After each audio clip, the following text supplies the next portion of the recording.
Welcome to History Teller YT, where we dive deep into the untold stories of heroes, traditions, and resistance that shaped the course of history. Today, we journey to the rivers, mountains, and valleys of Mindanao, exploring the enduring spirit of the Subanen people, a community whose story of resilience and defiance against colonial powers has rarely been told in written records. Long before Spanish missionaries and soldiers arrived, the Subanen had already established their own way of life, guided not by kings or distant rulers, but by Timuay, wise chiefs who led through wisdom, fairness, and the sacred duty to preserve ancestral rituals. In this narration, you will learn about the chiefs who stood at the front lines of resistance, not with massive armies, but with strategic foresight, mobility, and courage. From the unnamed Timuay of Siocon, who led his people against Jesuit missions, to the chiefs of Dapitan and Dipolog, whose strategic retreats into the mountains preserved autonomy and culture, every act of resistance mattered. We'll also meet the legendary Timuay Salangsang and Lumayog of Mizamis, who guided their communities inland, keeping families safe and traditions alive for generations. This history is not only about warriors and chiefs. It is also about the women of resistance, the Balian, who safeguarded rituals, guided migrations, and preserved cultural memory through visions, chants, and secret ceremonies. Their role reminds us that resistance is not only fought with weapons, but also through culture, spirituality, and wisdom. Alongside them, countless unnamed heroes, warriors, and elders protected the rivers, forests, and sacred sites that were the lifeblood of Subanen communities. As we journey through this story, you will hear tales of strategic retreats, clandestine rituals, and the quiet endurance of a people who refused to surrender their identity. You will witness how every decision, from leading families along hidden river paths to performing secret bucklog ceremonies, was an act of courage, wisdom, and resistance. By the end of this narration, you will understand why the Subanen's survival, their cultural continuity, and their connection to ancestral land stand as one of the greatest victories of human resilience. So settle in, stay with us, and immerse yourself in the world of the Subanen, where rivers, mountains, rituals, and memory combine to tell a story of freedom, defiance, and enduring pride. This is not just history. It is a living testament to the courage, strategy, and wisdom of a people who refuse to be forgotten. Welcome to History Teller YT, and let's begin this journey through time. Long before the Spaniards set foot on the winding rivers and fertile mountains of Mindanao, the Subanen people had carved out a life defined by their connection to the land, the water, and their ancestors. Unlike the communities of Cebu, Panay, or Manila, they did not bow to distant kings or foreign governors. Their society was guided by the Timuay, a leader chosen not by the strength of armies, but by the wisdom of judgment, the fairness of decisions, and the sacred responsibility of preserving the ancestral rituals. The Timuay was simultaneously a chief, a priest, a farmer, and a warrior, a person whose role spanned every aspect of communal life. Decisions about planting, fishing, warfare, or peace were his to make, and his authority was respected because it was rooted in spiritual and practical necessity rather than fear. Councils of Timuays often met beneath ancient trees whose roots twisted like the history of the people themselves, or along the serene curves of the rivers, where waters reflected both the sky above and the ancestral past below. These gatherings were not mere discussions, but intricate deliberations where strategy, faith, and tradition intertwined. As the Spanish missionaries began arriving, bringing with them crosses, beads, salt, and the promise of baptism, the Timuays faced a dilemma unlike any they had encountered before. Some chiefs, chose a cautious engagement, accepting gifts to maintain peace and gather intelligence, all while retreating quietly back to the mountains. Others perceived baptism as a subtle enslavement, a trap designed to bind not the body alone, but the very spirit of the Subanen. In the western valleys of Mindanao, the stories of resistance began to unfold. The Siocon Revolt of 1656 marked one of the earliest, most vivid acts of defiance. Spanish records were sparse, often focusing only on the death of Jesuit Father Juan del Campo, but oral histories tell a richer tale. A Timuay of Siocon, whose name the Spaniards deliberately erased from history, saw the baptismal mission for what it truly was, a chain disguised as a gift. He called his warriors together along the riverbanks, crafting a strategy that valued freedom above life itself. They struck with spears and shields, asserting that living unbound, even at the risk of death, was far preferable to submission under foreign rule. This unnamed chief became immortal in Subanen memory, a figure whose courage echoed through generations, even if Spanish ink refused to record him. The Subanen's resistance was not always loud or violent. In Dapitan and Dipolog, where Jesuits had established some of their most fortified missions, the approach was subtler, yet equally effective. While Visayan rulers like Datu Pagwaya aligned with Spanish authorities, Subanen chiefs devised quiet strategies to safeguard their autonomy. Entire families would leave newly Christianized towns, carrying their rice, tools, and children into the mountains. This retreat was deliberate, a calculated move to preserve the community's heart and traditions. Salt, iron tools, and beads might be taken as gifts, but the people's souls and knowledge remained anchored in ancestral lands. In this way, refusal became resistance, and retreat became a weapon against cultural erosion. In the lush river valleys and hidden highlands of Mizumis, the Subanen people thrived under the guidance of their chiefs, whose authority was as much spiritual as it was practical. Among the most remembered of these leaders was Timuay Salangsang, a chief whose name survived in the genealogies of families long after the Spanish chroniclers had erased him from their records. Salangsang's strategy of survival was not rooted in open confrontation, but in endurance, patience, and movement. He led his people deeper into the Malandang Mountains, where the Spaniards and even Moro raiders found it difficult to reach. Each river became a lifeline, each mountain a shield, and each forest a sanctuary. Salangsang's leadership demonstrated that resistance could take many forms, not all of which require bloodshed.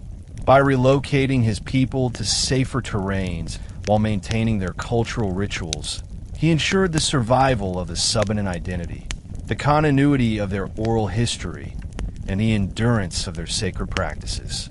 Alongside Salangsang was Timuay Lumayog, another figure of formidable presence. Lumayog's defiance extended not only to foreign powers, but also to regional threats, including slavers from neighboring sultanates. Oral traditions recount that he would proclaim boldly to his people, "We will bow to no one, not the crown of Spain, nor the sultans across the seas. Our rivers, our forests, our ancestors guide us." This declaration became a rallying cry for the communities of Mizamis, echoing in chants that blended history, myth, and spiritual reverence.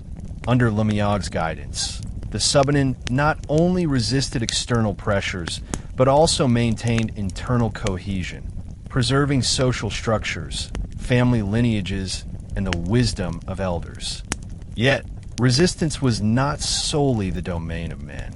The Balian, women shamans, held positions of immense spiritual authority, serving as both healers and custodians of tradition. They conducted the Buklog, a sacred ritual of thanksgiving and renewal, ensuring that the balance between the rivers the earth and the ancestors remained unbroken. Spanish missionaries condemned these women as witches, fearing the power that lay beyond their understanding. But to the Subanen, the Balian were indispensable, their chants and dances serving as the invisible threads that tied communities together and passed knowledge from one generation to the next. Stories speak of Gawahan, a Balian from the Salug River, whose visions warned her people never to abandon the rivers, for these waters carried their strength and identity. Her counsel was prophetic. The rivers were indeed the lifeblood of the Subanen, and by following them, communities preserved both freedom and cultural memory. The resistance of the Subanen, therefore, was multifaceted. It was fought with spears and shields, yes, but also with knowledge, mobility, and ritual. Every retreat to the mountains, every hidden bucklog, every refusal to accept foreign laws constituted an act of defiance. While Spanish records often labeled these people as rebels or pagans, they failed to capture the depth of Subanen strategy and resilience. Behind each uprising and quiet retreat, there were chiefs, warriors, and shamans whose courage and wisdom became living history, remembered not in ink, but in stories, genealogies, and chants that continue to echo in river valleys and mountain slopes. As the Subanen communities navigated the complex pressures of Spanish colonization, their strategies of survival became increasingly sophisticated. While some chiefs, like those in Dapitan, used retreat as a weapon, others organized coordinated acts of defiance to protect their villages and ancestral lands. The Timuay, always at the center of decision-making, was responsible not only for strategy, but also for interpreting omens, consulting ancestral spirits, and maintaining the balance between human needs and cosmic order. In many valleys, the Timuay would walk along the riverbanks at dawn, observing the movements of fish, the patterns of birds, and the whispers of the wind through the bamboo groves. Each sign could indicate whether it was time to plant crops, move families, or prepare for confrontation.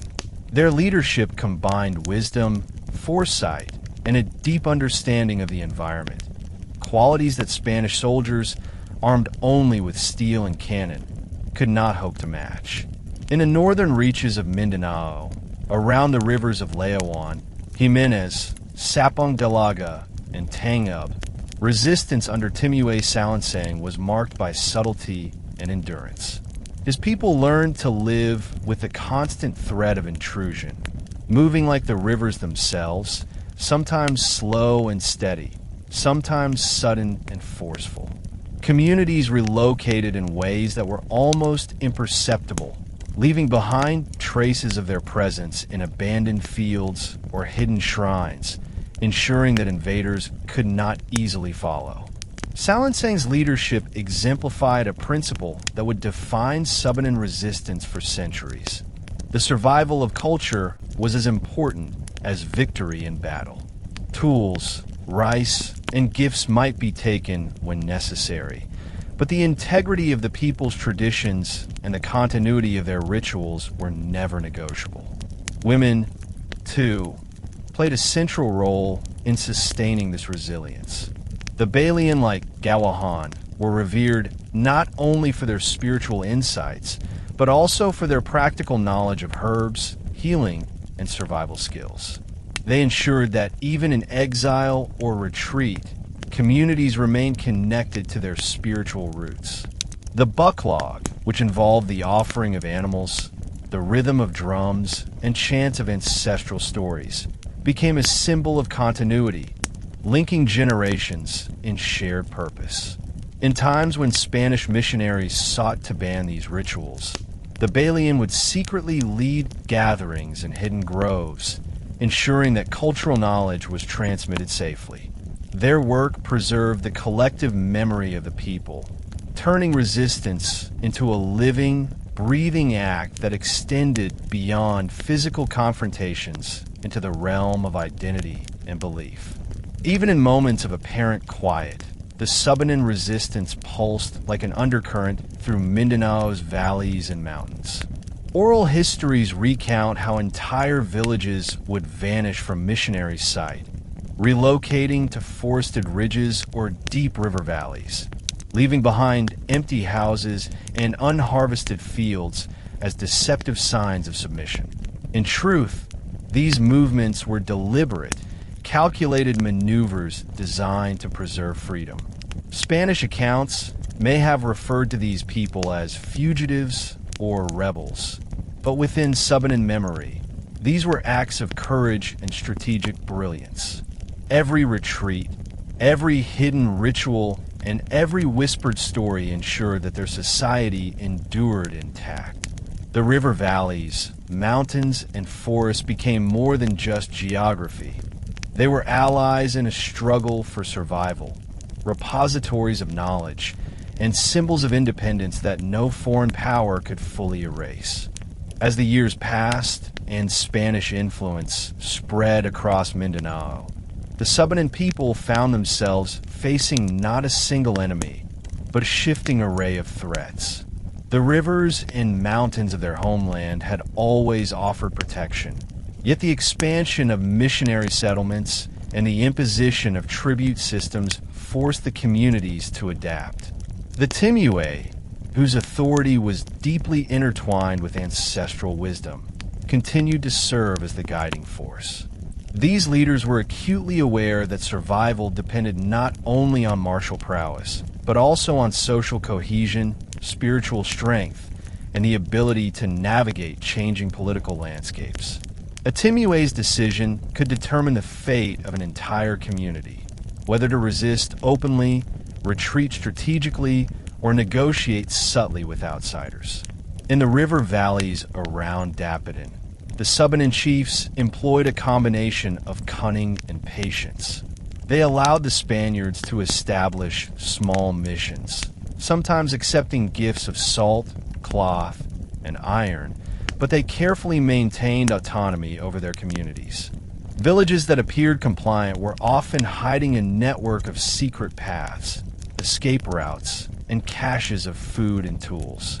The people understood that outward compliance could conceal inner freedom, and this dual approach became a defining characteristic of Subanen resistance. Children were taught the songs and stories of their ancestors, ensuring that even as families moved, cultural memory remained alive. Parents would whisper tales of bravery, ancestral visions, and river spirits at night, creating a deep-rooted sense of identity that no foreign influence could sever. Beyond mere survival, the Subanen were guided by their profound connection to the land and waterways. The rivers were more than a source of sustenance. They were highways, markers of boundaries, and symbols of continuity. Oral traditions describe how chiefs would walk the riverbanks at dawn, listening to the subtle signs of the environment, the movements of fish, the calls of birds, the murmurs of the current. These signals were interpreted as guidance from ancestors, offering insight into when a plant crops, when to gather supplies, or when to retreat from approaching threats. Among the mountains, valleys, and forests, Timuay Salangsang and other leaders orchestrated the movement of communities with remarkable precision. Families, livestock, and supplies could be relocated with minimal disruption, leaving minimal trace for outsiders to follow. This mobility was not merely tactical. It was a spiritual practice, affirming the Subanen belief that harmony with nature ensured freedom and protection. Women played a crucial role in maintaining this cultural and spiritual continuity. The Balian, including figures like Gawahan, provided leadership that extended beyond healing and ritual. They acted as advisors, guardians of oral history, and coordinators of survival strategies. During periods of Spanish harassment, when missionaries attempted to ban traditional ceremonies, the Balian would guide secret gatherings in hidden groves or caves.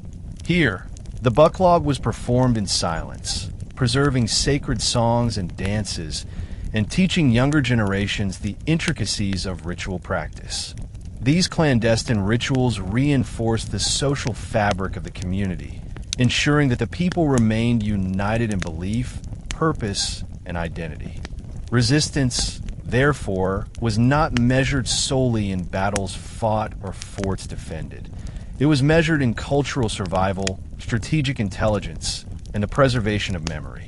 While the Spaniards may have written of rebels or pagans, the Subanen understood that true victory lay in maintaining their way of life, ensuring that their children would know the stories of their ancestors, and continuing to honor the rivers, mountains, and sacred spaces that defined them.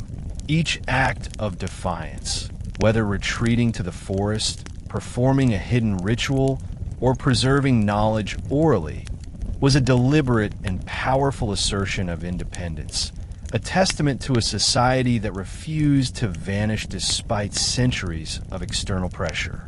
The Spanish presence in Mindanao was never uniform. It varied from fortified towns along the coast to fragile missions in river valleys. This uneven spread created opportunities for the Subanen to resist in ways that were adaptive and strategic. In Misamis Occidental and Oriental, for instance, the Spaniards built stone forts in towns like Ozamis and Iligan to guard against both local uprisings and raids from neighboring Moro groups. Yet in the interiors, the Subanen thrived, guided by the wisdom of their Timuay. One such leader, Timuay Lumayog, became legendary not just for his courage in confronting enemies, but also for his intelligence in preserving community autonomy. Oral histories recount that Lumayog would study the movements of both Spanish troops and Moro raiders, making detailed plans for relocation and supply management that ensured his people's survival. His leadership demonstrated that resistance was not always visible. The quiet, deliberate acts of preparation and foresight were as crucial as armed confrontation. The concept of retreat as resistance became a hallmark of Subanen strategy. When missions attempted to convert villages forcibly, entire communities would move upstream or into hidden valleys, taking with them only essential supplies, their children, and the most sacred ritual items. Spanish reports frequently referred to these movements as flight or desertion, but within Subanen memory, these retreats were strategic maneuvers, deliberate acts of self-preservation. The rivers acted as guides and lifelines, allowing communities to re-establish themselves in fertile areas while staying beyond the reach of colonial control. Even in these remote locations, life remained structured and purposeful. Families cultivated rice terraces, gathered forest products, and conducted the bucklog in hidden groves, ensuring that daily survival did not come at the expense of spiritual continuity. The Balian women shamans played a critical role during these periods of movement. Beyond their spiritual duties, they were educators, leaders, and preservers of knowledge. They taught children to recognize medicinal plants, to understand animal behavior, and to remember the stories of the ancestors. In times when missions attempted to outlaw indigenous practices, the Balian orchestrated rituals in secret, sustaining the flow of knowledge and maintaining communal morale. Figures like Gawahan exemplified this dual role. She was both a seer, warning of impending dangers, and a practical guide, instructing families on how to move along rivers safely, how to avoid hostile forces, and how to maintain spiritual harmony even in exile.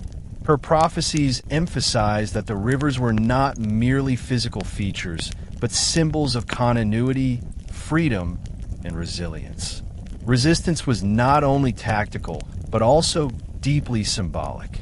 Each hidden ritual, each oral story, and each carefully executed retreat reinforced a worldview in which the Subanen were custodians of the land, rather than subjects to foreign powers. Across Dapitan, Dipolog, Siocon, and Misamis, chiefs and Balian collaborated to maintain cultural cohesion. Even the younger generations, born during periods of occupation, were instructed in the songs, chants, and legends that chronicled their ancestors' defiance. In this way, the struggle against the Spaniards extended beyond immediate survival.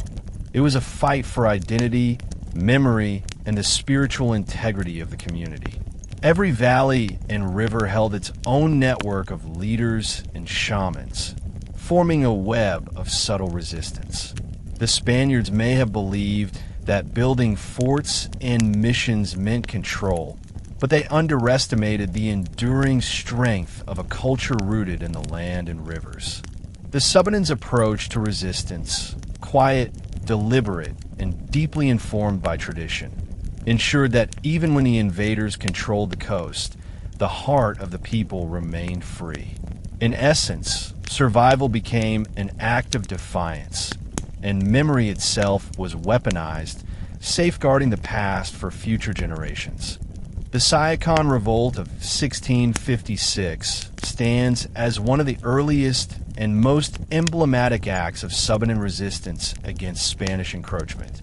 While Spanish records provide only sparse accounts, noting briefly the death of Jesuit Father Juan del Campo, oral histories of the Subanen reveal a far richer tapestry of courage, strategy, and cultural defiance.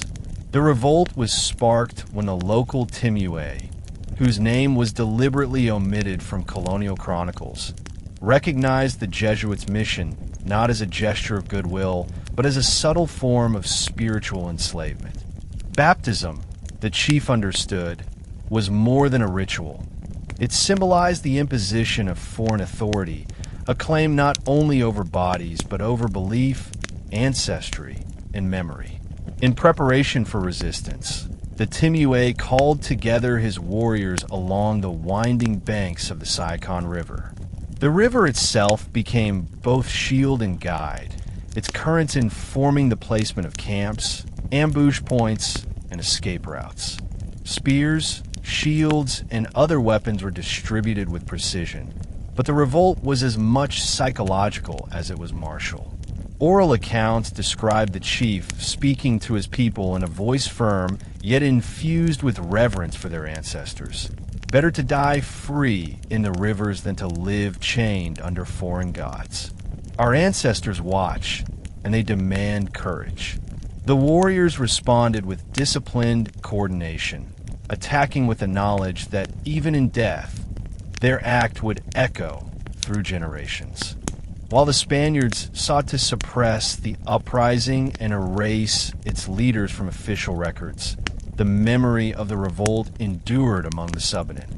Children were taught to remember the rivers where the fight took place, the chants and songs that were sung during gatherings, and the courage of unnamed heroes who sacrificed themselves for the freedom of their people. This oral preservation ensured that even as Spanish forts and missions appeared invincible along the coast, the inland valleys retained their identity, practices, and leadership structures. The Siocon Revolt was more than a local skirmish. It was a declaration that the Subanen would not yield their autonomy, their culture, or their rivers to foreign powers. The revolt also highlighted the Subanen approach to warfare and resistance, which differed significantly from the European model. Victory was not measured solely by territory taken or enemies killed. It was measured by the survival of the community, the preservation of knowledge, and the integrity of rituals. Retreats into the mountains, temporary evacuations of villages, and hidden bucklog ceremonies were all integral to this strategy. In this sense, every act of preservation was an act of defiance. The Subanen understood that culture itself could be weaponized, that memory could serve as armor against oppression, and that the wisdom of the Timuay and Balian was as critical as the sharpness of a spear. Beyond Siocon, similar patterns of resistance emerged across Dapitan and Dipolog and Mizamis. Each valley had its own Timuay, each community its own Balian, and each river its own stories of courage and survival. These acts, whether they involved direct conflict or strategic retreat, contributed to a larger, interconnected network of defiance. By carefully balancing open resistance with covert preservation of culture, the Subanen created a system in which Spanish control was limited to coastal areas, leaving the interior free. This dual approach, visible compliance combined with subtle defiance, ensured that even centuries of external pressure could not erase the identity of the Subanen people. The Siocon Revolt and subsequent actions established a precedent for future generations. Leaders like Timuay Salangsang and Timuay Lumayog built upon these early lessons, refining strategies of relocation, cultural preservation, and spiritual guidance. Across the rivers and mountains of Mindanao, the Subanen learned that freedom was not granted by foreign powers. It was preserved through vigilance, resilience, and unwavering commitment to ancestral wisdom. In this way, even as Spanish missions expanded and forts were constructed, the heart of Subanen society remained intact, safeguarded by memory, ritual, and the courage of countless unnamed heroes. In the fertile river valleys of Dapitan and Dipolog, Spanish missionaries established some of their most fortified missions in Mindanao. These towns were considered strategic outposts, offering the Spaniards not only access to resources, but also a platform to spread their religious authority. Yet even within these so-called centers of Spanish control, the Subanen maintained their resilience, guided by the wisdom and foresight of their Timuay. Unlike the chiefs who openly allied with Spanish authorities, Subanen leaders in these valleys adopted a subtler, more strategic approach. They allowed gifts of salt, beads, and iron tools to be accepted by their people, but only as a means to extract resources while keeping their core traditions intact. Retreat and relocation were integral components of their strategy. Entire families would quietly leave the towns, moving inland to areas that were inaccessible to Spanish patrols. These movements were carefully organized to ensure that no one was left behind and that the continuity of rituals, storytelling, and governance remained unbroken. The Timuay were masters of balancing the practical with the spiritual, while they managed the logistics of relocation, ensuring that food, tools, and livestock were transported safely. They also conducted ceremonies to seek guidance from the ancestors. These rituals often took place under the cover of dense forests or along rivers that twisted like veins through the mountains. Oral traditions recount how the chiefs would consult the spirits of past leaders, listening to the subtle whispers of the wind, interpreting the movements of birds, and noting the shapes of clouds as signs. In these ways, decisions that appeared purely practical to an outsider were deeply intertwined with spiritual belief, linking every action to centuries of accumulated wisdom. Subanen resilience in Dapitan and Dipolog was not limited to physical movement. Cultural preservation played an equally vital role. The Balian, the women shamans, were essential in maintaining the continuity of sacred rituals. Figures like Gawahan were celebrated not only for their spiritual insight, but for their capacity to teach and protect the knowledge of the people. When Spanish missionaries attempted to outlaw the bucklog, the grand ritual of Thanksgiving, the Balian would lead secret ceremonies in hidden groves, passing on songs, dances, and ancestral chants to younger generations. These clandestine gatherings became a form of resistance in their own right. While warriors fought with spears in visible battles, the Balian ensured that the culture, beliefs, and identity of the Subanen could not be erased. By safeguarding knowledge, they fortified the spirit of the people against foreign domination. The network of leaders and spiritual guides in these valleys created a model of resistance that extended beyond individual villages.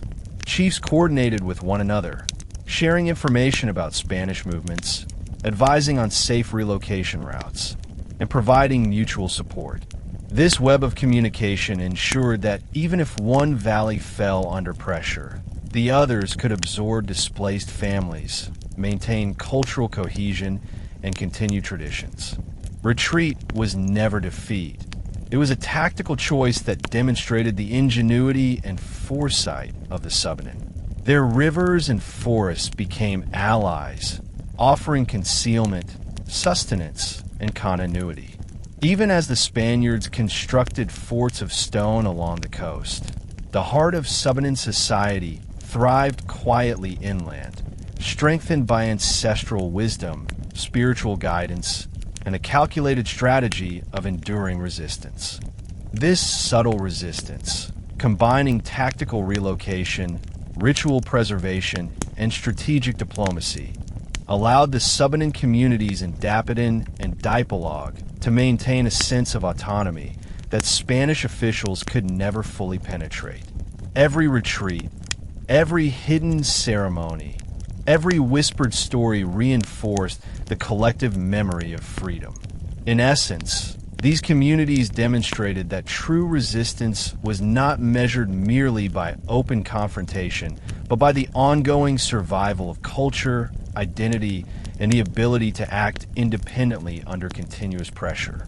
As Spanish influence expanded across Mindanao, the Subanen chiefs in Dapitan and Dipolog developed increasingly sophisticated strategies to safeguard their communities.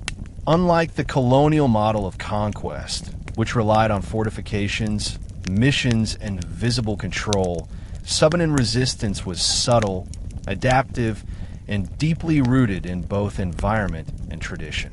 Chiefs coordinated the relocation of entire villages when missions attempted to assert authority, guiding families through hidden trails along riverbanks and through dense forests.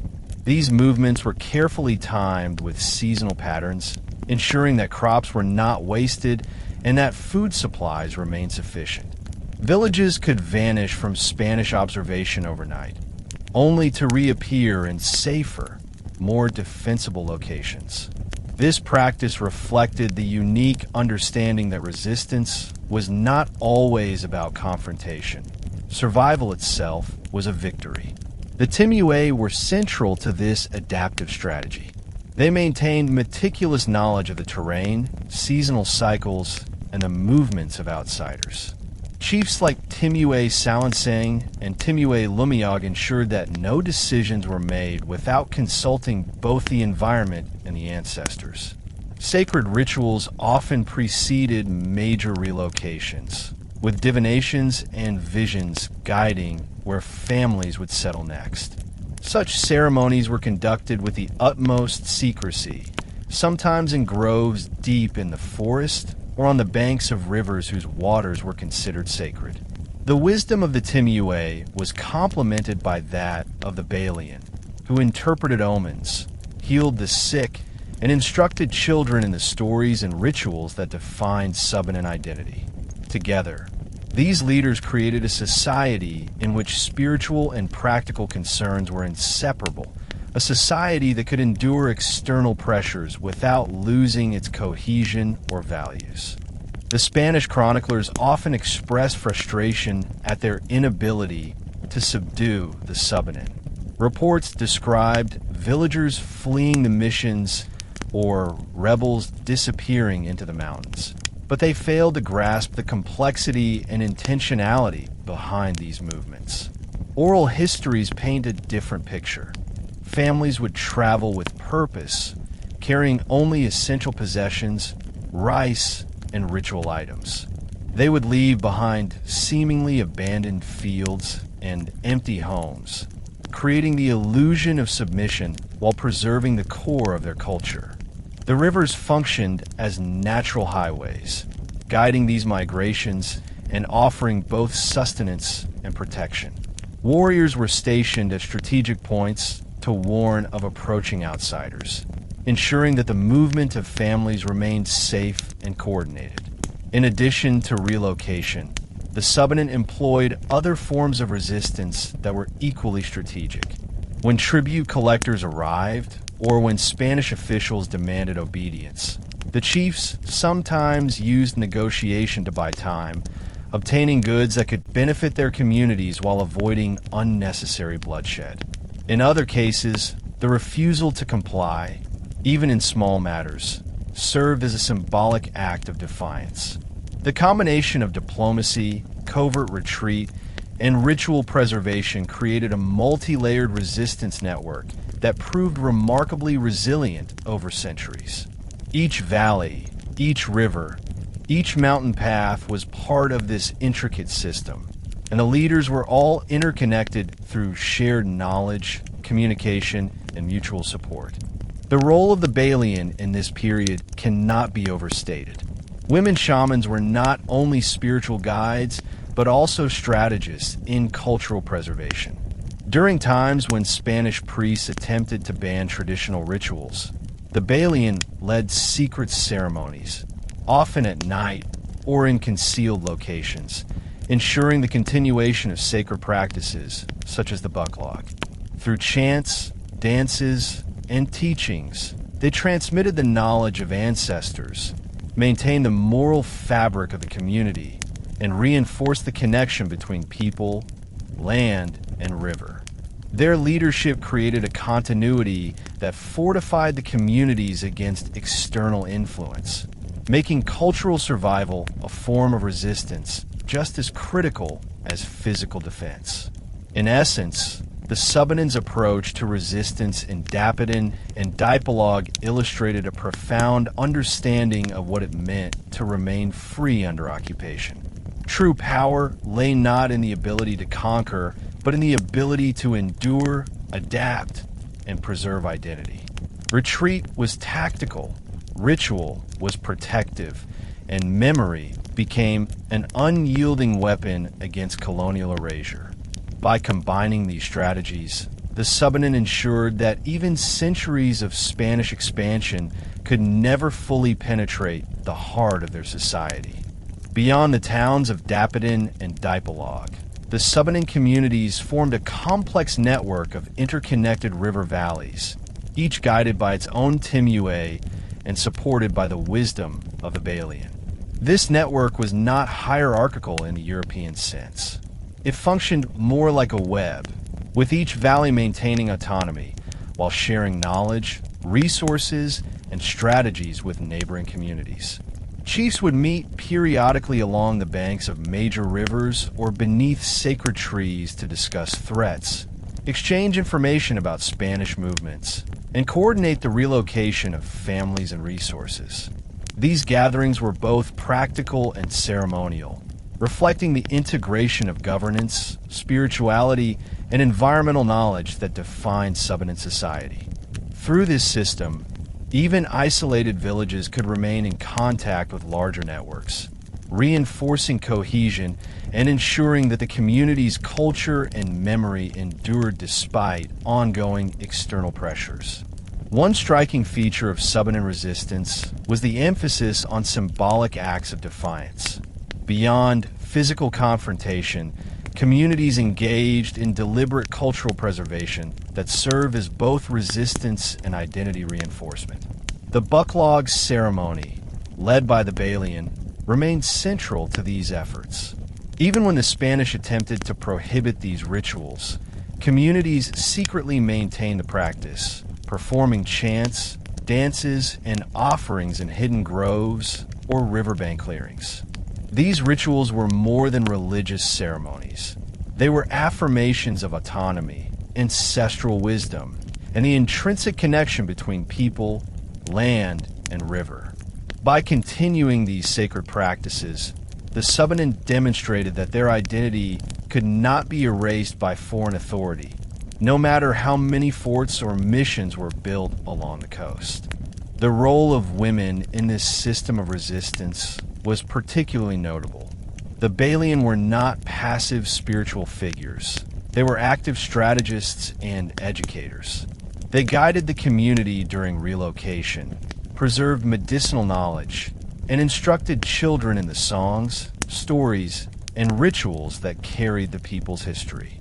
Oral traditions recount figures like Gawahan, whose visions directed entire communities to safer territories, emphasizing the importance of the rivers as lifelines of freedom and identity.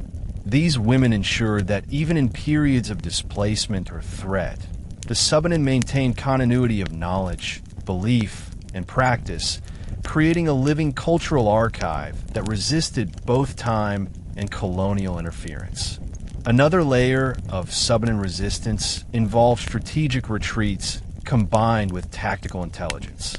When Spanish soldiers or tribute collectors appeared, villages would move into the mountains or dense forests, leaving only traces that suggested compliance.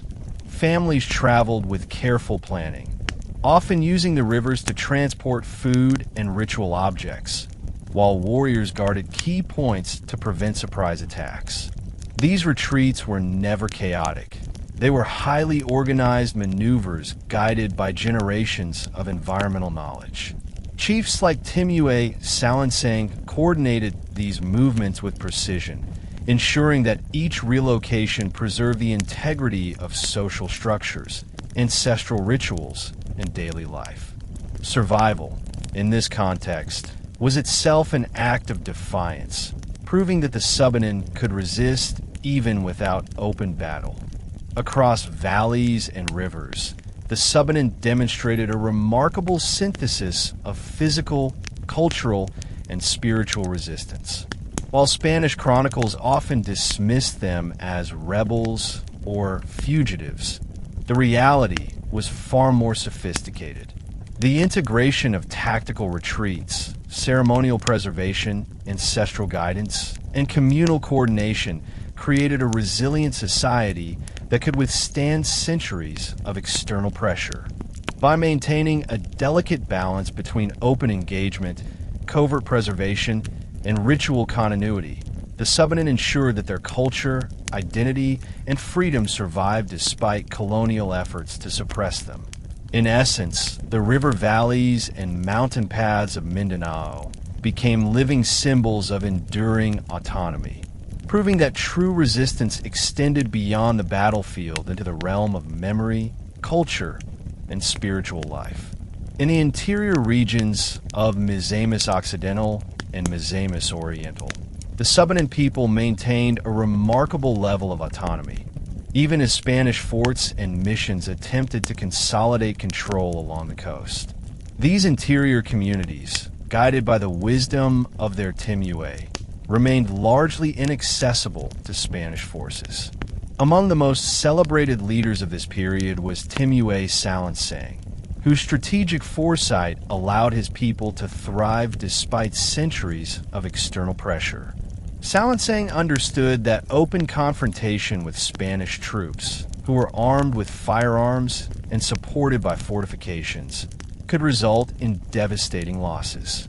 Instead, he devised a system of strategic relocation, moving communities deeper into the Malandang Mountains, where rivers, forests, and rugged terrain provided natural defense. This approach demonstrated a keen understanding of both the environment and the psychology of resistance. Survival and cultural continuity were valued above momentary victories on the battlefield. Timuay Salangsang's leadership extended beyond logistics and safety. He ensured that the spiritual, social, and cultural life of his people remained intact during relocations. Ritual objects, ceremonial sites, and oral traditions were transported carefully, preserving the knowledge and practices of ancestors. In the mountains, families would construct temporary shelters while continuing to cultivate rice terraces, gather forest products, and fish along hidden tributaries. Children were taught the songs, legends, and rituals of the Subanen, ensuring that the cultural memory of the people remained unbroken. This combination of practical survival and cultural preservation was central to Subanen resistance, emphasizing that true freedom encompassed both physical autonomy and the continuity of identity. Alongside Salangsang was Timuay Lumayog, another key figure in the interior regions. Lumayog's reputation was built on his ability to defend his communities against both Spanish tribute collectors and raiders from neighboring sultanates. Oral traditions recount his fierce declarations. "We bow to no one, not the crown of Spain, nor the sultans across the sea. Our rivers and mountains guide us." These statements, preserved in chants and stories, became rallying cries for communities across Misamis. Lumayog's approach combined courage with strategy. While he could organize warriors for battle when necessary, his primary strength lay in intelligence, mobility, and community cohesion. By coordinating movements across river valleys, he ensured that no single attack could disrupt the overall social and spiritual order of the Subanen people. The rivers of Misamis were central to these strategies. The Subanen regarded rivers as both lifelines and spiritual guides. Communities traveled along waterways to relocate, transport essential goods, and maintain connections with other villages. Oral histories describe how chiefs would observe the currents, noting changes in water levels, fish activity, and the behavior of riverine birds to anticipate challenges or opportunities. In essence, the rivers were teachers and allies, guiding decisions and reinforcing the people's connection to the land. Warriors stationed along strategic points of the rivers ensured that any approaching threat, be it Spanish, Moro, or otherwise, was detected early, allowing communities to prepare or relocate in time. The spiritual dimension of resistance was reinforced by the Balian, women shamans who serve as guardians of Subanen tradition. Figures like Gawahan exemplified the dual role of the Balian. They were both spiritual leaders and strategic guides. During times of movement, the Balian advised families on safe routes, interpreted visions about danger, and conducted secret rituals to maintain balance between humans, rivers, and ancestors. Their role ensured that even during periods of displacement or threat, the moral and cultural fabric of the community remained intact. Through their teachings, the younger generation learned that resistance was not solely physical. It was spiritual, cultural, and communal. In these interior valleys and mountain passes, the Subanen demonstrated that endurance, intelligence, and cultural preservation could counter the might of foreign invaders. Forts of stone might have stood along the coast, but the rivers, forests, and mountains were the true bastions of Subanen freedom. Leaders like Timuay Salangsang and Timuay Lumayog ensured that their people not only survived but continued to thrive, preserving their rituals, stories, and identity against the pressures of colonial expansion.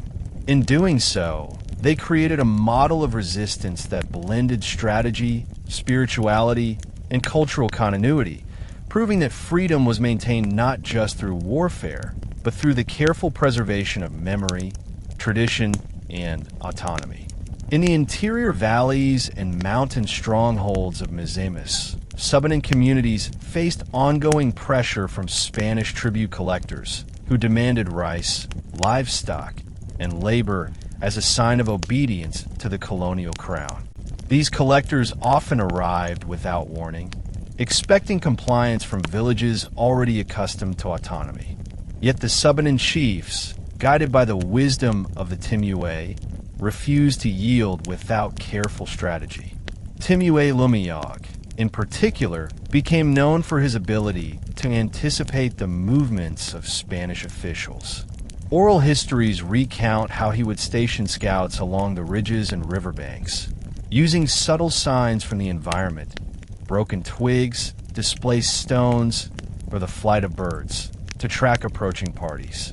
This intelligence allowed communities to either hide in the forests or temporarily relocate to less accessible areas, ensuring that the tribute could be avoided without endangering families.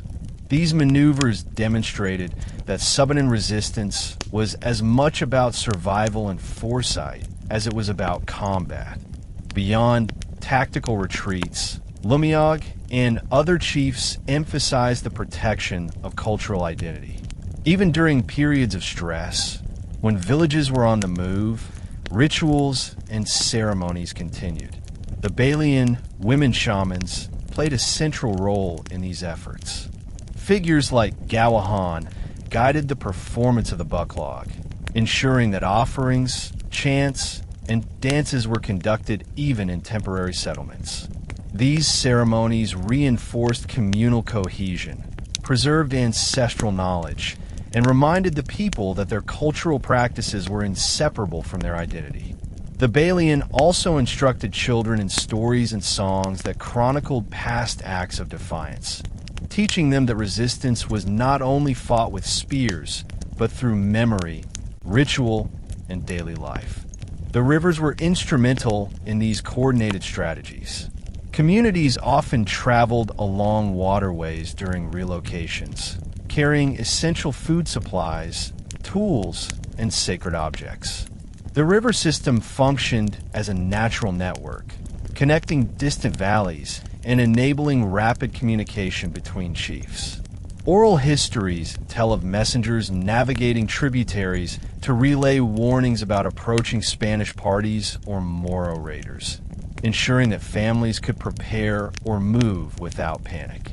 In this way, the rivers were both protective corridors and lifelines of information, offering a strategic advantage that Spanish forces, bound by roads, forts, and predictable patrol routes, could not match.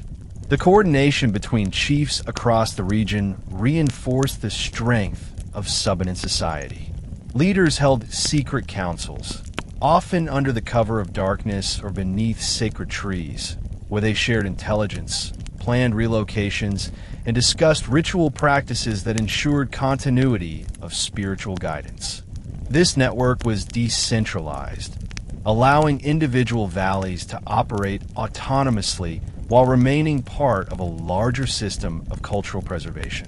Such collaboration ensured that even if one community faced temporary occupation or harassment, neighboring communities could provide refuge, resources, and guidance, preserving both lives and traditions. Importantly, resistance extended beyond physical evasion. Negotiation and selective compliance were also key strategies. Chiefs sometimes accepted gifts from Spanish officials, not out of submission, but as a way to gain valuable resources for their people while maintaining autonomy. These interactions were calculated, demonstrating that Subanen resistance was not a single method, but a multi-layered approach combining diplomacy, intelligence, ritual preservation, and tactical retreat. Through these diverse strategies, the Subanen created a form of resistance that was both enduring and adaptive, ensuring that the identity, culture, and freedom of their communities could survive centuries of foreign pressure. In this complex system, the line between survival and defiance blurred. Every movement, every ritual, and every act of cultural preservation reinforced autonomy. By the time the Spaniards finally attempted to consolidate control, they encountered a society that was resilient not because of open warfare alone, but because its people had woven resistance into every aspect of daily life. From a strategic relocation along rivers to the hidden rituals of the Balian, the Subanen demonstrated that freedom could be maintained quietly, intelligently, and with deep respect for ancestral wisdom. In the interior valleys of Misamis, the Balian women shamans were the heart of cultural preservation and spiritual guidance. Their influence extended far beyond ritual. They were central to community survival and strategic resistance. While Spanish priests condemned them as witches, the Subanen understood that these women were guardians of knowledge, mediators between humans and ancestors, and advisors to the Timuay. Figures like Gawahan embodied this dual role. She was a visionary, capable of interpreting dreams and natural omens, and a strategist, guiding families along rivers and into forests when threats arose. Through her insight, entire communities were able to relocate safely, preserving both lives and the continuity of rituals that defined their identity. Oral histories recount how she would warn her people about impending dangers, emphasizing the spiritual significance of rivers, mountains, and sacred groves as sources of strength and protection. The Bucklog, the grand ritual of Thanksgiving, was central to the Subanen worldview and to their strategy of resistance. Even in temporary settlements, when communities were hiding from Spanish forces, the Balian ensured that the ceremony continued in secrecy. This ritual was not only a form of spiritual observance, but also a mechanism for reinforcing community cohesion and transmitting knowledge. Participants chanted ancestral stories, danced to drum rhythms, and offered sacrifices to honor the spirits of the land and rivers. By continuing these rituals despite external prohibition, the Subanen preserved the moral and cultural fabric of their society. Each bucklog performed in secret was an act of defiance, a statement that the identity and beliefs of the people could not be erased by colonial authority. Beyond ritual, the Balian played a vital role in educating the next generation. Children were taught songs, chants, and stories that chronicled the courage and wisdom of past leaders. They learned the locations of sacred groves and river pathways, the medicinal properties of plants, and the customs that connected daily life to ancestral knowledge. In this way, the Balian ensured that even during periods of displacement, the continuity of cultural memory remained unbroken. The training of youth became a strategic act of resistance. By instilling knowledge, values, and spiritual resilience, the Balians safeguarded the future of Subanen autonomy. The network of resistance in Misamis was therefore multi-layered. The Timuay coordinated tactical relocations. The Balian preserved spiritual and cultural continuity, and warriors protected families and key river routes. Communication between communities was constant, facilitated by messengers traveling along rivers and through forest trails. The Subanen developed an intricate system of shared knowledge, where intelligence, ritual practice, and ancestral guidance intersected to maintain freedom and cohesion. These practices were passed down orally, ensuring that even as centuries of Spanish pressure continued, the identity of the Subanen was preserved intact. Moreover, resistance was not always visible to outsiders. Spanish chronicles often dismissed the Subanen as rebels or fugitives, unaware that the people's strength lay not only in spears and shields, but in memory, ritual, and communal solidarity. Retreats into mountains, strategic relocations along rivers, and hidden bucklog ceremonies were all deliberate acts of defiance. Through these coordinated efforts, the Subanen demonstrated that resilience was more than survival. It was the ability to maintain autonomy, culture, and spiritual life despite persistent threats. Their rivers, forests, and mountains were both refuge and strategic tool, while leaders and shamans ensured that every act reinforced independence and identity. By blending strategic foresight, cultural preservation, and spiritual guidance, the Subanen created a model of resistance that the Spaniards could never fully suppress. Leaders like Timuay Salangsang and Lumayog, alongside Balian like Gawahan, exemplified the integration of martial, spiritual, and cultural strategies. In these interior valleys, resistance was enduring, adaptive, and deeply rooted in the land and rivers, proving that freedom was maintained not only through battle, but through the careful cultivation of memory, knowledge, and communal identity. The Subanen resistance in Mindanao was not limited to organized leadership or strategic retreats. It was also defined by countless unnamed heroes whose courage and wisdom have survived only in oral history. Among these, The Siocon Revolt of 1656 stands as a seminal moment, marking the first organized Subanen defiance against Spanish missionary expansion. Although Spanish records only note the death of Father Juan del Campo, oral account from Subanen families describe a broader narrative. A local Timuay, whose name was deliberately left out of colonial chronicles, rallied his warriors along the Siocon River with a message of freedom and ancestral duty. Better to die free in the rivers than to live chained under foreign gods, he reportedly told his people.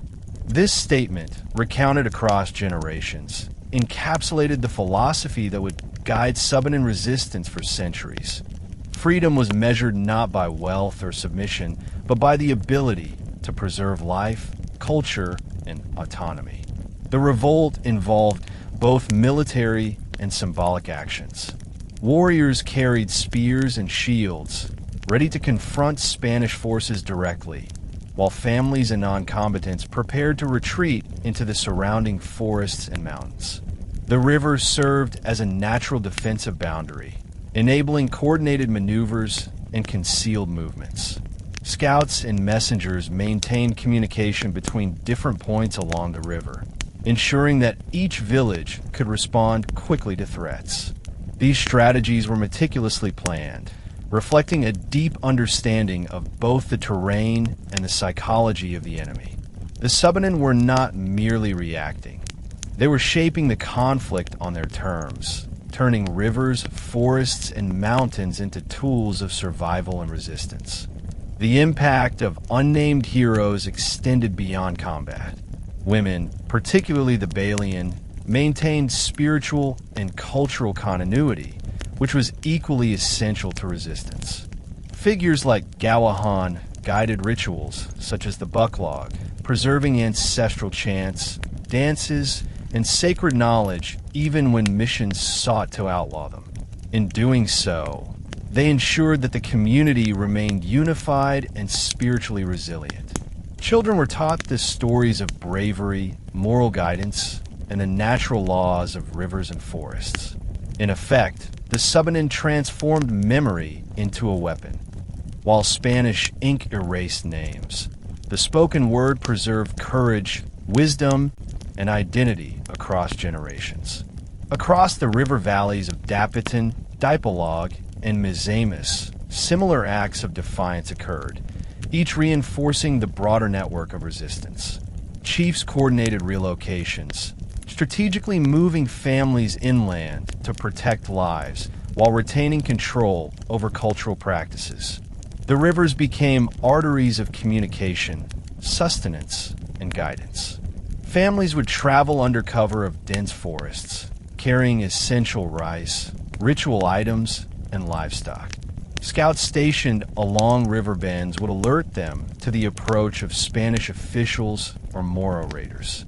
Every movement, whether for survival or tactical advantage, reflected the Subanen understanding that endurance was itself an act of rebellion. This network of leaders, shamans, and community members illustrates a different model of resistance, one that integrated tactical intelligence, spiritual guidance, and cultural preservation. Unlike European military campaigns that measured success by conquest and territory, the Subanen measured success by the survival of identity, memory, and autonomy. Retreats were strategic, rituals were protective, and songs and stories carried the legacy of courage. Even as Spanish missionaries attempted to enforce baptism, tribute, and obedience, the Subanen preserved their way of life. Each unnamed hero, whether a warrior, Balian, or parent passing down ancestral knowledge, contributed to a sustained resistance that would last centuries, culminating in the survival of Subanen communities even after Spanish colonial control waned in 1898. The philosophy guiding this resistance was clear. Freedom was not just physical, it was cultural, spiritual, and communal. By carefully balancing visible defiance with covert preservation of identity, the Subanen ensured that their rivers, mountains and rituals remained beyond the grasp of colonial authority. The unnamed heroes, whose sacrifices were deliberately excluded from Spanish records, became the living memory of resilience, demonstrating that history is not always written on paper, but survives in the hearts, songs, and stories of those who endure. The river communities of the Subanen were the lifeblood of their resistance, forming a natural and spiritual network that sustained both survival and cultural preservation. Rivers were not merely water sources. They were highways, boundaries, and conduits of communication. Families relied on them for food, transport, and strategic relocation, while Timuay coordinated movements along these waterways to evade Spanish patrols or Moro raiders. Oral histories recount how chiefs would position scouts along bends and tributaries to monitor enemy movements, using subtle natural signs, disturbed foliage, unusual bird flight patterns, or changes in water flow to predict danger. This intelligence network was highly effective, allowing villages to relocate swiftly without losing essential resources or community cohesion. In the Subanen worldview, rivers were sacred lifelines, and protecting them was inseparable from defending freedom itself. The coordination of chiefs across valleys amplified the effectiveness of this system. Unlike centralized monarchies, the Subanen relied on a decentralized, collaborative structure where each valley maintained autonomy but contributed to the collective resilience of the people. Councils of Timuay met periodically beneath great trees or along riverbanks to exchange intelligence, discuss potential threats, and advise one another on relocation or defense strategies. These meetings were more than administrative. They were also spiritual gatherings, with prayers and offerings made to ancestors and river spirits to guide decisions. Through this system, even isolated communities could stay connected, share resources, and maintain continuity of rituals and traditions. This network ensured that no single defeat could compromise the broader system of resistance. The Balian played a central role in the maintenance of cultural and spiritual cohesion. Women shamans, such as Gawahan, were advisors, strategists, and educators, ensuring that even during periods of relocation or concealment, communities remained spiritually grounded and culturally intact. They conducted secret bucklog ceremonies in hidden clearings, teaching songs, dances, and chants that reinforced the moral and spiritual framework of the society. These rituals reminded the people that survival was more than physical. It was cultural and spiritual. By performing ceremonies in secrecy, the Balian ensured that external forces could never sever the people's connection to their ancestors or the land. Even in times of crisis, the community could draw strength from these rituals, uniting warriors, families, and elders in a shared sense of purpose. Resistance in these river valleys also involved practical strategies of self-sufficiency. Families traveling inland carried only essential items: rice, tools, ritual objects, and livestock. Warriors protected key river passages, while the Balian ensured that sacred objects and ceremonial knowledge were safely transported. Temporary shelters were constructed along hidden tributaries, often out of sight from patrols or marauders.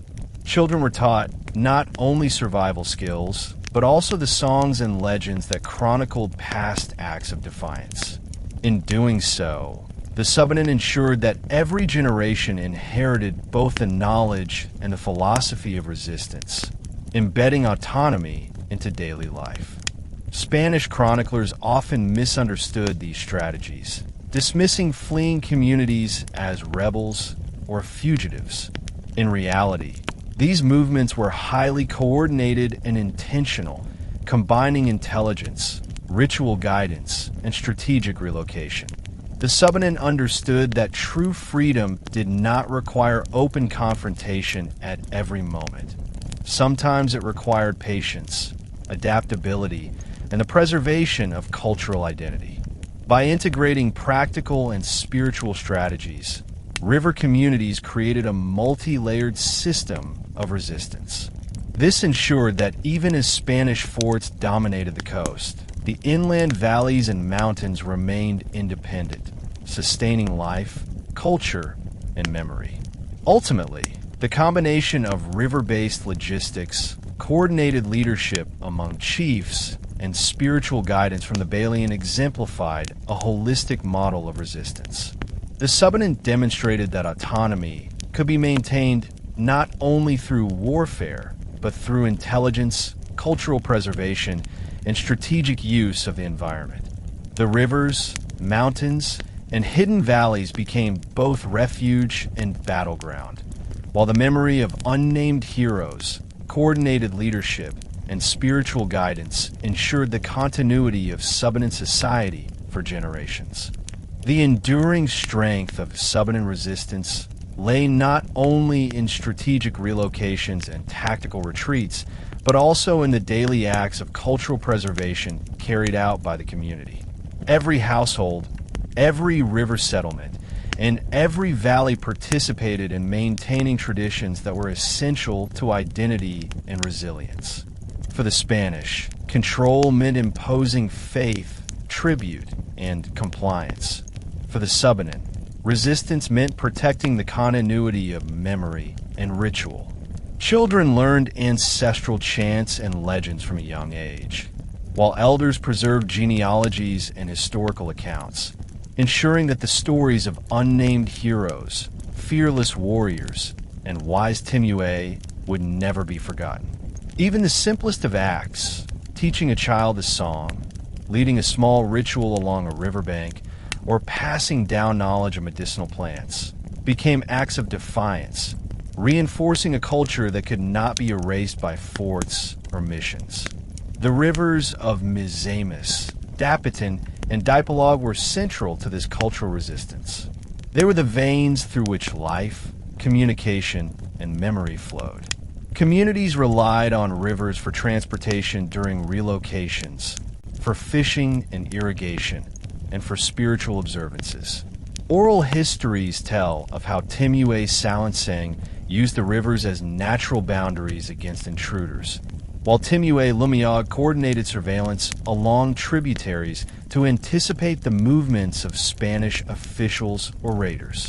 By embedding strategic and spiritual knowledge into the natural environment, Subanen leaders ensured that every bend of the river, every grove of trees, and every hidden path contributed to the survival and autonomy of their people.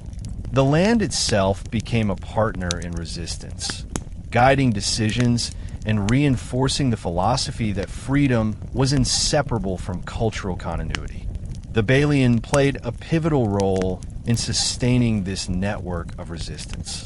Women shamans, such as Gawahan, oversaw secret bucklog ceremonies, transmitting songs, chants, and dances that encoded historical memory and spiritual wisdom. These rituals, often performed at night or in concealed forest clearings, maintained the moral and cultural cohesion of the community. They reminded the people that defiance was not only fought with spears and shields, but through perseverance, ritual practice, and a collective will to preserve identity. Even when forced to relocate due to threats from Spanish forces, the Balian ensured that ceremonies and sacred knowledge traveled with the people, allowing culture to survive even in displacement. Resistance was also embedded in everyday interactions with outsiders. Chiefs sometimes engaged in negotiation with Spanish tribute collectors, selectively accepting gifts or concessions not as submission, but as a way to obtain resources for their communities.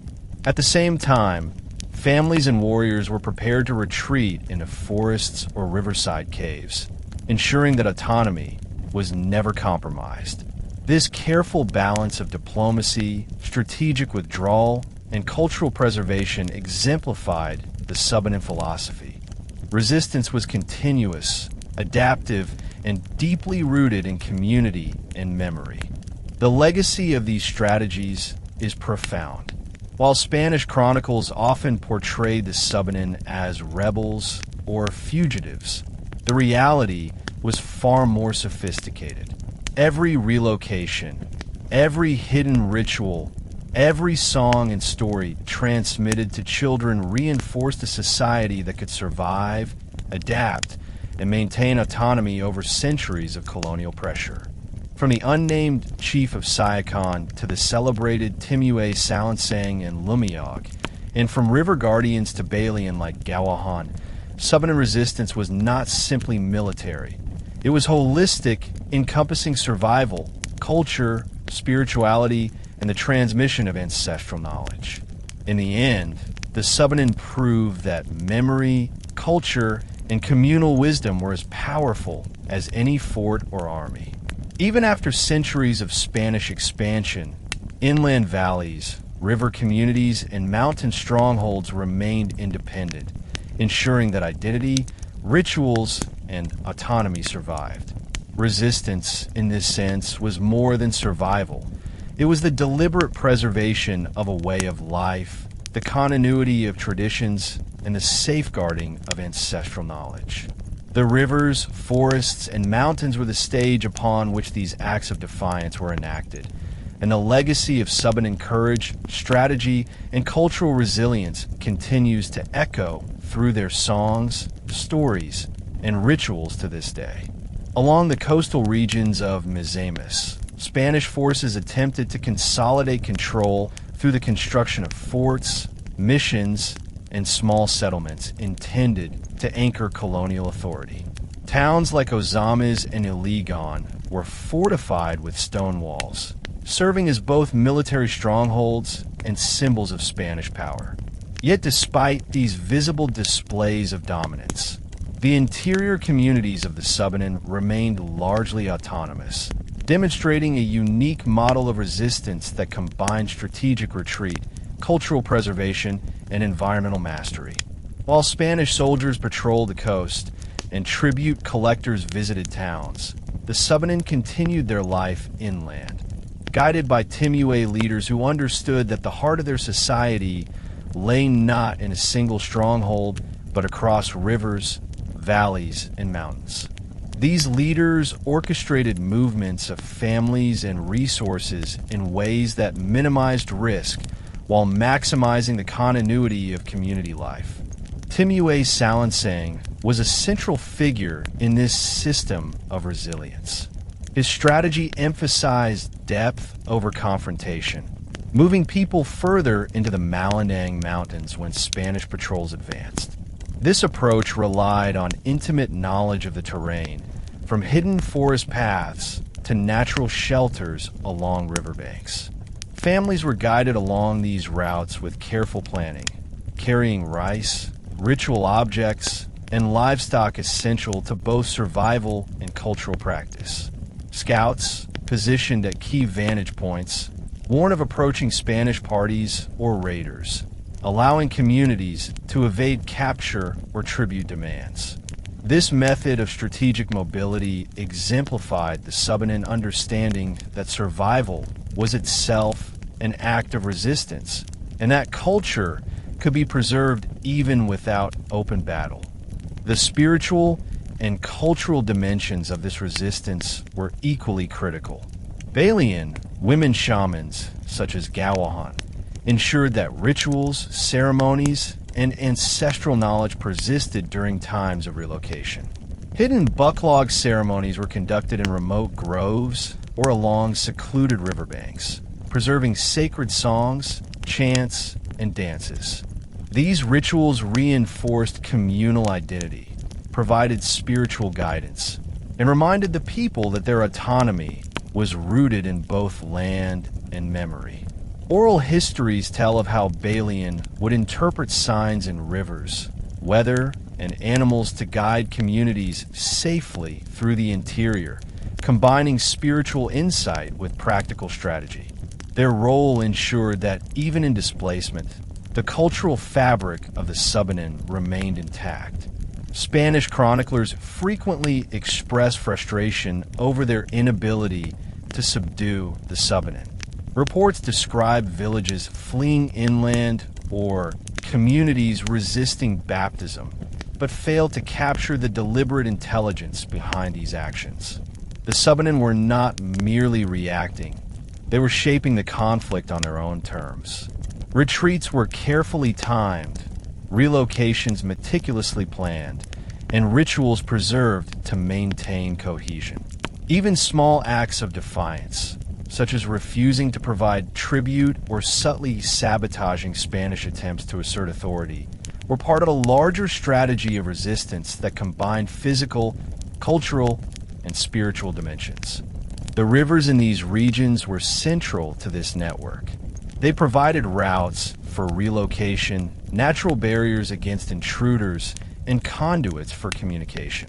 Families traveling along rivers could transport essential goods, maintain contact with neighboring communities, and coordinate defense or evasion strategies. Chiefs used these waterways to synchronize movements across valleys, ensuring that even dispersed communities could act in unison when necessary. In essence, the rivers themselves became instruments of resistance, embedding autonomy and strategy into the landscape. The Subanen model of resistance in coastal and interior Misamis illustrates a profound principle. Freedom was maintained through a combination of strategy, culture, and spirituality. While forts and missions symbolized Spanish power, the real bastions of Subanen independence were rivers, forests, and mountains, guarded by wise leaders, courageous warriors, and vigilant shamans. Through careful coordination, cultural continuity, and adaptive mobility, the Subanen created a society that could endure centuries of colonial pressure while preserving identity, traditions, and autonomy.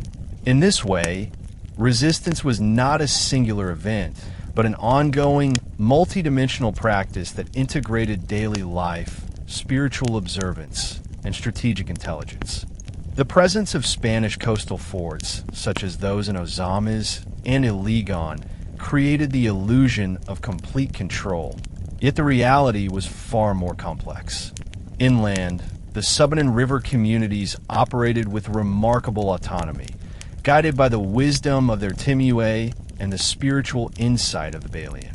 Chiefs like Timuay Salangsang and Timuay Lumayog developed a sophisticated system of communication, resource management, and strategic relocation that allowed communities to maintain freedom even under the shadow of Spanish fortifications.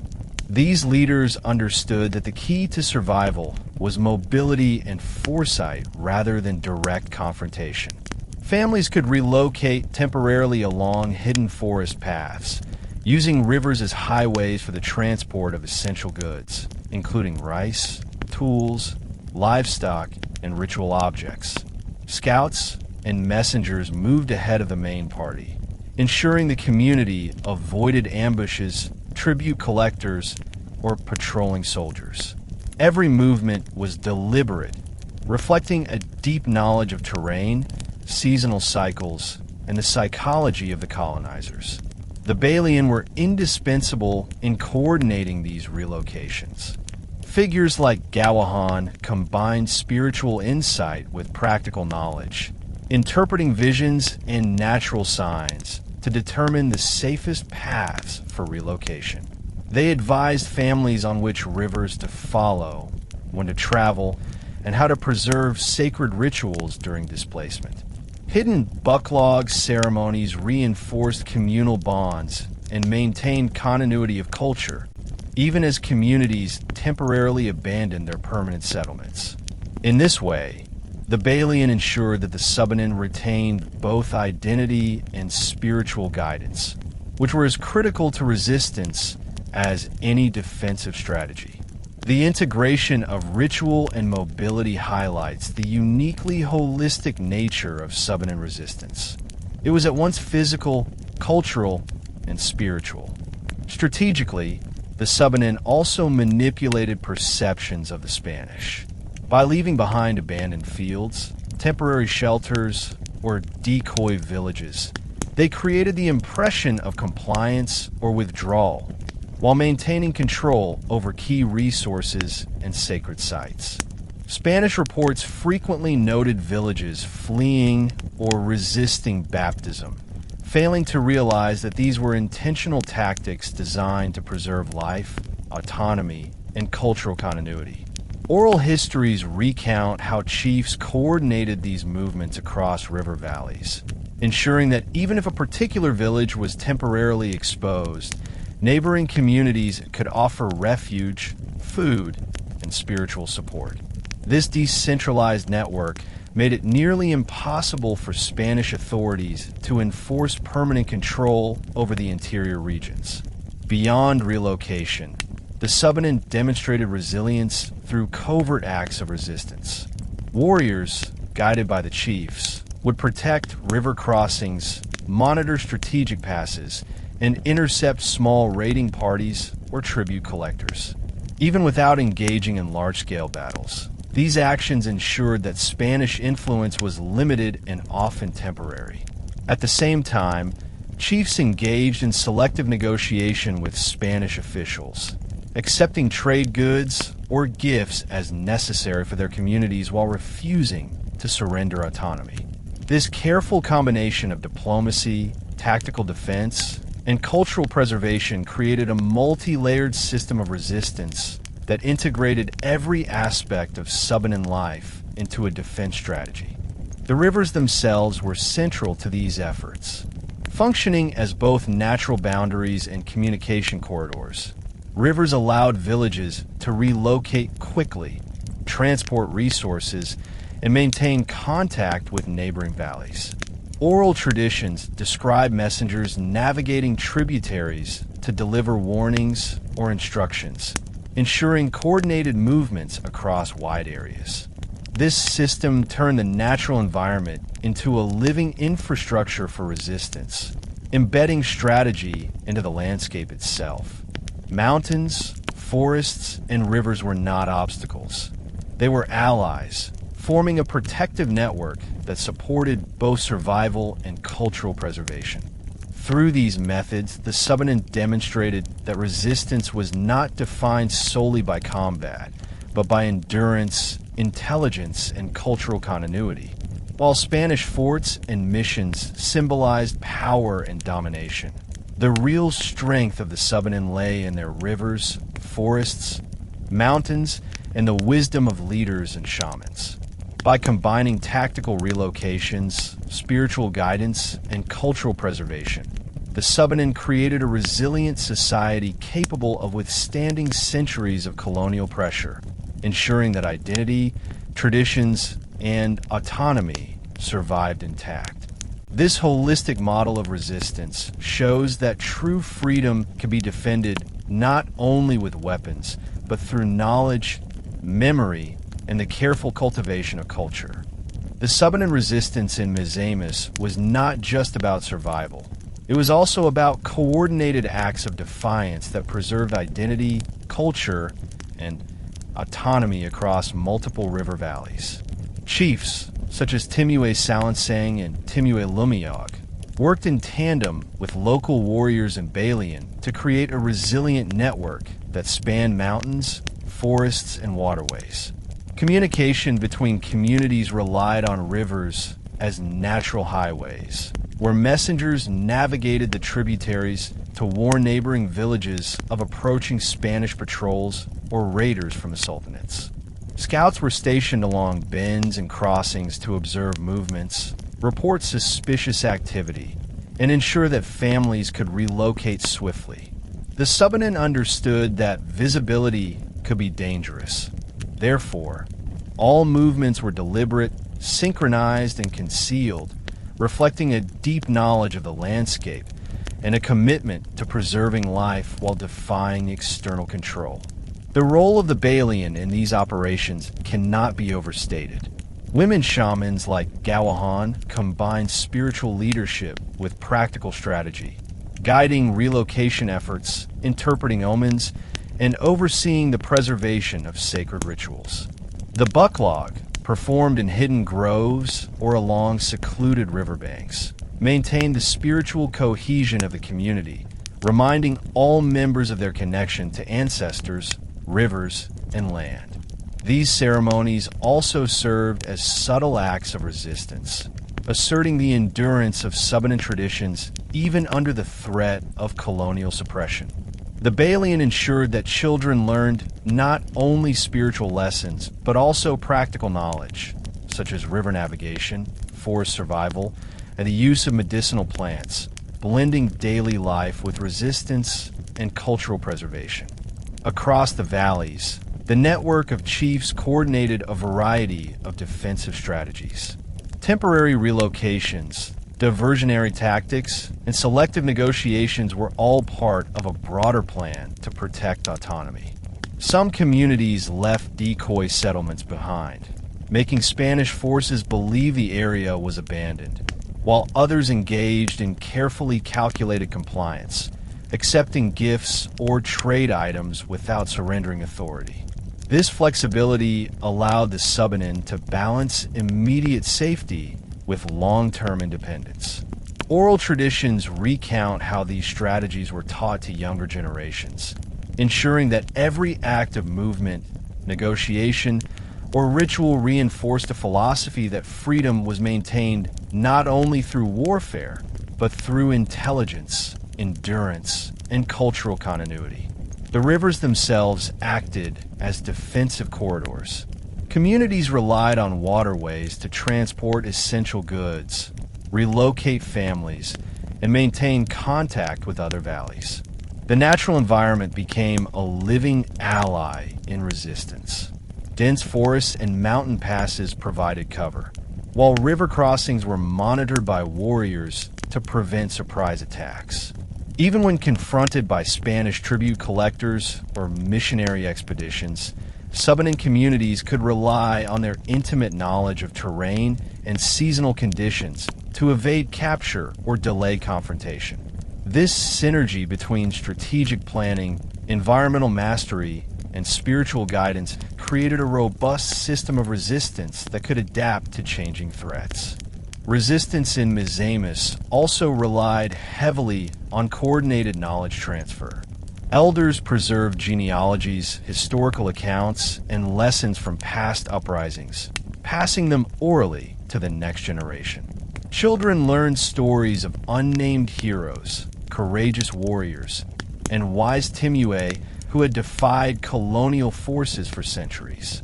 Every song, chant, and legend served a dual purpose: to educate and to inspire. These narratives instilled in the young the understanding that survival and autonomy depended on maintaining cultural identity, observing spiritual practices, and acting with strategic intelligence.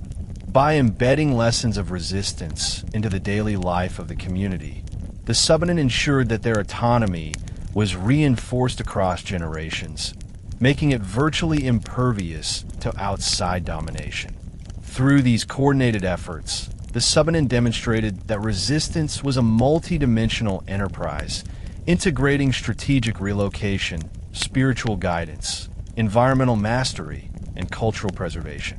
Spanish forts, missions, and patrols could not penetrate the inland valleys fully, and even when they temporarily disrupted settlements, the community quickly adapted and re-established its practices. Freedom, for the Subanen, was not a single event. It was the continuous preservation of life, culture, memory, and autonomy. By the time Spanish influence waned at the end of the 19th century, the rivers, mountains, and traditions of the Subanen remained intact, a testament to the enduring power of coordinated, intelligent, and culturally grounded resistance. In the western region of Mindanao, particularly in Dapitan, the Subanen faced a different set of challenges compared to their counterparts in Misamis. Here, Spanish missionaries and fortifications were established early, with Jesuits creating strong missions that aimed to control local populations and convert them to Christianity.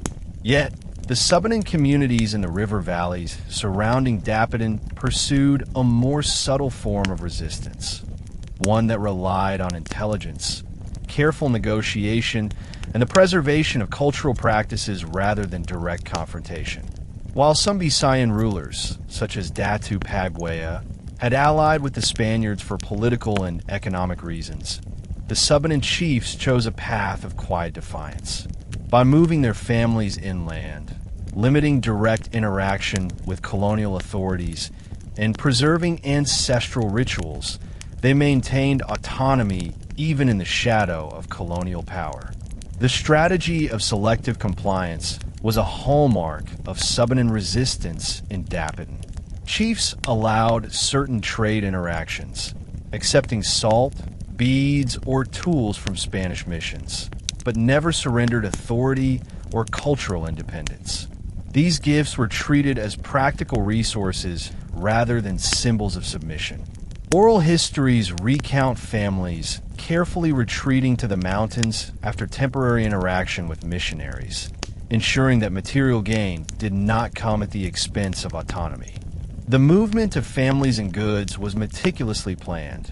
Children, elders, and ritual objects were transported along river routes and hidden forest paths, while warriors guarded key crossings.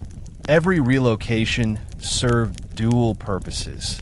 It safeguarded life and preserved the continuity of Subanen rituals, from bucklog ceremonies to daily spiritual observances. The role of Timuay in these valleys was crucial. Leaders coordinated movements, monitored Spanish activity, and maintained communication between communities. Councils of chiefs would meet in secrecy beneath great trees or along riverbanks to discuss potential threats, evaluate risks, and decide when to accept gifts and when to retreat. This decentralized yet coordinated structure allowed villages to act independently while remaining part of a larger resistance network. Spanish reports often lamented the Subanos fleeing to the mountains after baptism, but these retreats were not acts of submission. They were deliberate, strategic decisions that preserved the cultural and spiritual integrity of the people. By retreating rather than submitting, Subanen chiefs ensured that every valley retained its identity and autonomy, forming a resilient web of resistance across Dapitan and beyond. The Balian were also central to this quiet resistance. Women shamans oversaw the spiritual and cultural cohesion of communities, particularly during relocations. Figures like Gawahan ensured that bucklog ceremonies continued in hidden clearings, sustaining the moral and spiritual life of the people. These rituals reinforced the authority of chiefs, educated children, and transmitted historical knowledge through songs, chants, and dances. Even in temporary settlements, the Balians' guidance preserved ancestral practices and embedded lessons of defiance in everyday life. Children learned that autonomy required both courage and wisdom, that survival was linked to knowledge of the land, and that cultural continuity was as vital as physical safety. The river system of Dapitan became a natural lifeline for resistance. Families traveled along tributaries to reach hidden settlements, moving goods and sacred items, while scouts monitored Spanish movements. River crossings were guarded, and information about approaching enemies was relayed quickly across valleys. This system allowed multiple communities to remain interconnected and resilient. Even under the pressure of Spanish missions, the Subanen maintained both practical autonomy and spiritual independence, demonstrating that resistance was not solely about confrontation, but about survival, coordination, and cultural preservation. Ultimately, the Subanen of Dapitan exemplified a form of resistance that was quiet yet profoundly effective. Through strategic relocation, selective negotiation, spiritual guidance from Balian, and coordinated intelligence, they preserved identity and autonomy despite colonial pressure. Their rivers, forests, and mountains served as both sanctuary and infrastructure, supporting the survival of traditions, rituals, and ancestral knowledge. By the time Spanish control began to weaken in the late 19th century, the inland communities of Dapitan had remained largely intact, a testament to the effectiveness of subtle, culturally grounded, and environmentally attuned resistance. The Subanen of Dapitan relied heavily on coordination with neighboring river communities to maintain their autonomy and resist Spanish encroachment. Communication between villages was facilitated by the natural network of rivers, which served as both transportation routes and channels of information. Scouts were strategically stationed along bends and tributaries to monitor incoming Spanish patrols, tribute collectors, and occasionally raiders from the neighboring sultanates. Alerts were sent quickly via coded signals or messengers, allowing communities to relocate, hide resources, and prepare defenses. Oral traditions recall these networks as intricate and highly effective, demonstrating that Subanen resistance was not a series of isolated acts, but a deliberate, collective effort spanning multiple valleys. The coordination among chiefs ensured that even if one settlement faced temporary occupation or threat, others could provide refuge, supplies, and guidance, preserving both life and cultural continuity. The Balian, the women shamans, were central to maintaining cohesion across these networks. Beyond conducting secret bucklog ceremonies, they served as spiritual advisors and intelligence coordinators. Visionaries like Gawahan interpreted natural signs, weather patterns, and omens to determine the safest times for relocation, the best routes along rivers, and the potential risks posed by approaching forces. This combination of spiritual guidance and practical strategy enabled communities to make informed decisions that minimized exposure to danger while preserving autonomy. The Balian also educated children and young adults in ancestral knowledge, ensuring that every generation inherited not only cultural rituals, but also the wisdom necessary for survival. In this way, the spiritual dimension of Subanen resistance was inseparable from practical and strategic considerations. The Subanen also employed covert tactics to maintain autonomy and avoid direct confrontation. Villages would sometimes stage temporary settlements or decoys, creating the appearance of compliance with Spanish demands while retaining control over essential resources. These acts were highly deliberate. By offering minimal visible cooperation, the Subanen acquired material goods like salt, cloth, or iron tools without sacrificing their independence. Retreating to hidden inland valleys or temporarily vacating areas threatened by Spanish patrols ensured that the heart of the community, its cultural practices, sacred sites, and leadership remained intact. In essence, Subanen resistance was a delicate balance of visibility and concealment, diplomacy and defiance, ensuring that no single encounter with colonial authorities could dismantle the broader system of autonomy. The rivers themselves played a critical role in sustaining this system.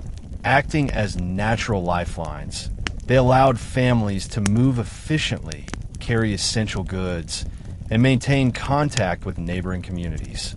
Scouts stationed along tributaries provided real-time intelligence, ensuring that decisions were informed and strategic. The rivers also symbolized the spiritual and cultural connection of the Subanen to their land. Oral histories recount how leaders and Balian emphasized the sacred nature of the waterways, teaching that the veins of the rivers carried both life and ancestral memory. By protecting and navigating these rivers carefully, communities preserved a tangible connection to their history and identity, reinforcing resistance not only through action, but through the spiritual acknowledgement of their homeland. Education and knowledge transfer were equally central to resistance. Elders passed down stories of bravery, genealogies, and tactical lessons from past uprisings to younger generations. Songs, chants, and ritual narratives embedded lessons in cultural continuity, strategy, and spiritual wisdom. This ensured that resistance was not merely reactive, but deeply ingrained in the social and moral fabric of the community. Every child, every apprentice, and every young warrior internalized the philosophy that true freedom required both courage and wisdom, that survival depended on knowledge of the land, and that cultural identity was inseparable from autonomy. Through the combination of coordinated river networks, the guidance of Balian, covert tactics, and careful transmission of ancestral knowledge, the Subanen of Dapitan exemplified a holistic and enduring model of resistance. They demonstrated that autonomy and cultural preservation could be maintained not through constant warfare alone, but through strategy, intelligence, and the careful nurturing of community, spirituality, and memory. Spanish forts and missions may have dominated the coast, but the inland valleys and river communities remained resilient, preserving identity, rituals, and leadership against centuries of colonial pressure. In the river valleys surrounding Dapitan, resistance was often subtle yet profoundly effective, combining strategic intelligence, cultural preservation, and the courage of unnamed heroes whose stories live on an oral tradition. While Spanish chroniclers focused on visible rebellions or described fleeing Subanen as rebels or pagans, they failed to capture the depth and organization of this resistance. The Subanen employed tactics that were not always confrontational, but were strategically disruptive. Villages would relocate to hidden inland sites, leaving behind decoy settlements. River passages were closely monitored by warriors, and messages and intelligence were transmitted through a sophisticated network of scouts and messengers. This approach allowed communities to evade Spanish patrols, protect essential resources, and maintain the continuity of leadership and ritual practices. The Timuay played a central role in this coordinated resistance. Chiefs like Timuay Salangsang and Timuay Lumayog ensured that every movement, every relocation, and every defensive strategy reinforced autonomy. Their decisions were informed by both knowledge of the terrain and ancestral guidance, often interpreted through signs in the rivers, forests, and sky. When Spanish missions attempted to impose baptism or tribute, chiefs carefully assessed the risks and benefits, sometimes permitting minimal interaction to acquire resources while retaining control over their people. Oral accounts tell of meetings beneath great trees or along riverbanks, where councils of chiefs would deliberate on when to retreat, when to negotiate, and how to preserve the integrity of their communities. These decisions were rarely recorded in colonial annals, yet they were instrumental in sustaining Subanen independence. The Balian were equally critical to the survival and resilience of Dapitan's communities. Women shamans like Gawahan oversaw secret bucklog ceremonies, which reinforced social cohesion, transmitted historical knowledge, and maintained spiritual balance. These rituals were more than symbolic. They were strategic acts of resistance, ensuring that even during periods of displacement, cultural continuity was preserved. Through chants, dances, and sacred narratives, the Balian educated the younger generation, teaching them the lessons of previous uprisings, the importance of ancestral memory, and the moral frameworks that guided Subanen society. Children learned not only about survival, but also about values, identity, and the philosophy that true freedom was inseparable from cultural integrity. The rivers surrounding Dapitan functioned as both lifelines and defensive corridors. Families relied on these waterways to transport essential supplies, move livestock, and maintain connections with neighboring communities. Scouts monitored key crossings, and information about approaching Spanish parties or raiders was relayed swiftly to all villages. The rivers also held spiritual significance, considered the veins of the Subanen people, linking past, present, and future generations. Leaders and Balian emphasized that as long as the people adhered to these waterways, they would maintain both life and cultural identity. This understanding of the rivers as both practical tools and sacred guides highlights the holistic nature of Subanen resistance, blending tactical intelligence with spiritual and cultural awareness. Covert acts of defiance were woven into daily life. Families would subtly refuse tribute, conceal ritual objects, and carefully control interactions with missionaries.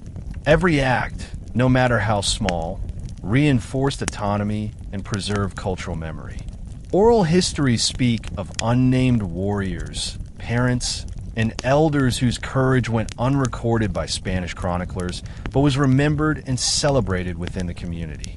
These individuals contributed to a resilient network that allowed the Subanen to maintain freedom and identity across generations, even under the pressure of colonial expansion. The story of resistance in Dapitan exemplifies a multi-dimensional strategy that integrated mobility, intelligence, spiritual guidance, and cultural preservation. Spanish forts and missions may have symbolized power, but they could not penetrate the inland valleys, rivers, and mountains fully. By balancing visible compliance with strategic retreats, embedding knowledge in rituals and storytelling, and leveraging intimate knowledge of the land, the Subanen ensured that their culture, leadership, and identity survived centuries of external pressure. In this quiet but profound way, the communities of Dapitan demonstrated that resistance is not only measured in battle victories, but in the endurance of memory, culture, and autonomy. In the interior regions of Misamis Occidental and Oriental, the Subanen faced a different set of challenges compared to coastal or western river communities. Spanish authorities had established forts and towns, such as Ozames and Iligan, and tribute collectors regularly attempted to enforce colonial law. Yet, the inland river communities, led by wise Timuay, maintained remarkable autonomy, demonstrating that resistance was as much about endurance and strategy as it was about combat. Leaders such as Timuay Salangsang orchestrated careful relocations deeper into the Malinang Mountains, ensuring that families, sacred objects, and ritual knowledge remained beyond the reach of both Spanish authorities and Moro raiders. These moves were meticulously planned. River routes, hidden forest paths, and mountain passes were used to avoid detection, while scouts communicated intelligence on enemy movements to ensure safe passage. The role of the Balian in these communities was equally crucial. Women shamans like Gawahan not only guided spiritual life, but also integrated practical strategy into their work. By interpreting visions, monitoring environmental signs, and conducting secret bucklog ceremonies, the Balian ensured that the community remained cohesive, morally grounded, and informed about potential threats. Rituals reinforced communal bonds and maintained continuity of cultural practices, even when the people had to relocate temporarily. Oral histories highlight how these ceremonies were both symbolic and functional, providing direction for migrations, safeguarding sacred items, and transmitting knowledge about survival, medicinal plants, and ancestral teachings. The spiritual dimension of resistance ensured that even in displacement, the community retained identity, wisdom, and moral strength. In addition to spiritual guidance, the Timuay implemented sophisticated strategies of intelligence and mobility. Rather than confronting Spanish forces directly, chiefs employed methods such as temporary decoy settlements, selective compliance, and controlled interactions with missionaries or tribute collectors. These actions allowed the Subanen to obtain necessary goods like salt, beads, or iron tools without compromising autonomy. Families were relocated periodically to maintain secrecy, safeguard resources, and protect sacred ritual sites. Warriors guarded river passages and mountain trails, ensuring that the movement of people and supplies remained secure. Every decision, whether regarding relocation or diplomacy, was informed by ancestral knowledge, environmental cues, and strategic foresight, reflecting a culture deeply attuned to both the land and the logic of resistance. The rivers of Misamis functioned as the veins of this system. They provided safe passage for families, enabled the transport of essential goods, and allowed communication between distant valleys. Scouts relayed intelligence about Spanish patrols, while chiefs coordinated movements across multiple communities to ensure collective security. These waterways also held profound spiritual significance. The Subanen considered rivers sacred conduits of life and memory, connecting present communities with ancestors and future generations. Oral traditions emphasized that adherence to the rivers ensured both survival and a preservation of identity, reinforcing the concept that autonomy and cultural continuity were inseparable. Resistance was also reinforced through education and storytelling. Elders taught children songs, legends, and genealogies that conveyed lessons of courage, survival, and strategic thinking. These narratives celebrated unnamed heroes, warriors, shamans, and parents, whose acts of defiance were not recorded in Spanish chronicles, but preserved within the community. Through this careful transmission of knowledge, the Subanen ensured that each generation inherited not only survival skills, but also the philosophy that freedom depended on the integration of intelligence, courage, and cultural continuity. In this way, resistance was woven into every aspect of daily life, ensuring that Spanish authority could never fully penetrate or dominate the inland valleys. The interior of Misamis, therefore, exemplifies a holistic model of resistance. Strategic relocation, spiritual guidance, environmental mastery, and cultural preservation work together to sustain Subanen communities. While forts and missions represented Spanish power, the Subanen used rivers, forests, and mountains as both refuge and infrastructure, ensuring the survival of traditions, autonomy, and identity. Their resilience illustrates that resistance is not measured solely by military victories, but by the continuity of life, memory, and culture under pressure. A lesson preserved for generations through songs, chants, rituals, and stories. The Subanen communities of Misamis were masters of covert resistance, blending tactical intelligence with spiritual and cultural preservation. While Spanish chroniclers often dismissed inland settlements as rebels or fugitives, oral histories reveal that every movement and action was deliberate, planned, and deeply informed by ancestral knowledge. Chiefs like Timuay Salangsang implemented strategies that relied on mobility, surveillance, and environmental mastery rather than direct confrontation. River networks served as lifelines, providing safe passages for families, tools, rice, and ritual objects. Scouts positioned along key tributaries monitored for Spanish patrols or raiders, sending coded messages upstream or downstream to ensure that neighboring communities could relocate, prepare defenses, or hide sacred objects in advance. Every decision emphasized the preservation of autonomy and culture, reflecting the Subanen principle that resistance is as much about survival and continuity as it is about battle. The Balian were central to this system. Women shamans like Gawahan guided both spiritual and tactical decision-making. Through visions, divination, and interpretation of natural signs, the Balian advised chiefs on the safest routes for relocation, optimal timing for movement, and the maintenance of sacred rituals during displacement. Secret bucklog ceremonies reinforced communal bonds and cultural memory, ensuring that even when people moved to temporary settlements or concealed areas, the core values and traditions of the Subanen remained intact. These rituals were also educational, teaching children and young adults lessons in morality, history, survival skills, and the philosophy of resistance. Through these spiritual practices, the Balian ensured that the community maintained both identity and cohesion, even in the face of external pressures. Covert acts of defiance were integrated into daily life. Communities sometimes staged decoy settlements, creating the illusion of compliance with Spanish authorities while maintaining control over critical resources and ritual sites. In other cases, families would temporarily accept gifts or trade items offered by missionaries, not as submission, but as a practical strategy to acquire essentials like salt, beads, or iron tools.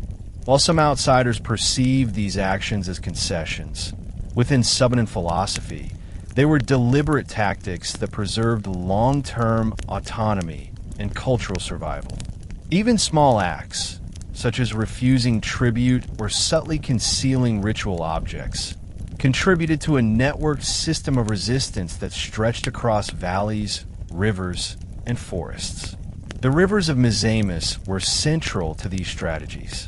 Families relied on them for transport, communication, and sustenance, while warriors used river passages to monitor and defend against potential threats. Oral histories describe messengers using tributaries to relay warnings and instructions, ensuring that even dispersed communities remain connected. The rivers were not only practical tools, but spiritual symbols, representing the lifeblood of the people and a tangible link to ancestors and ancestral memory. Chiefs and Balian reinforced this understanding, teaching younger generations that adherence to the rivers ensured both survival and the preservation of identity. Knowledge transfer was another key element of resistance. Elders and shamans transmitted genealogies, songs, legends, and strategies to children and young warriors, embedding lessons of courage, survival, and cultural continuity into everyday life. Through this process, unnamed heroes, warriors, parents, shamans, and chiefs were celebrated within the community, even if they never appeared in Spanish chronicles. These stories taught that freedom depended on intelligence, courage, cultural preservation, and spiritual awareness, reinforcing the understanding that resistance was a continuous, multi-generational effort. The Subanen of Misamis demonstrate that resistance is not defined solely by open battles or fortifications, but by adaptive intelligence, spiritual guidance, and cultural endurance. Strategic relocation, covert acts of defiance, coordinated river networks, and the spiritual authority of the Balian combined to form a resilient, holistic system. Spanish forts and missions, no matter how imposing, could not penetrate these inland valleys fully. By preserving rituals, maintaining leadership, and utilizing the rivers and mountains strategically, the Subanen ensured the survival of culture, identity, and autonomy. This form of resistance emphasizes that the true measure of freedom lies in the endurance of memory, culture, and communal wisdom, a lesson carried through generations and celebrated in Subanen oral histories to this day. Among the river valleys and mountain strongholds of Misamis, many unnamed Subanen heroes carried out acts of resistance whose significance was measured not in battles won, but in the preservation of life, culture, and autonomy.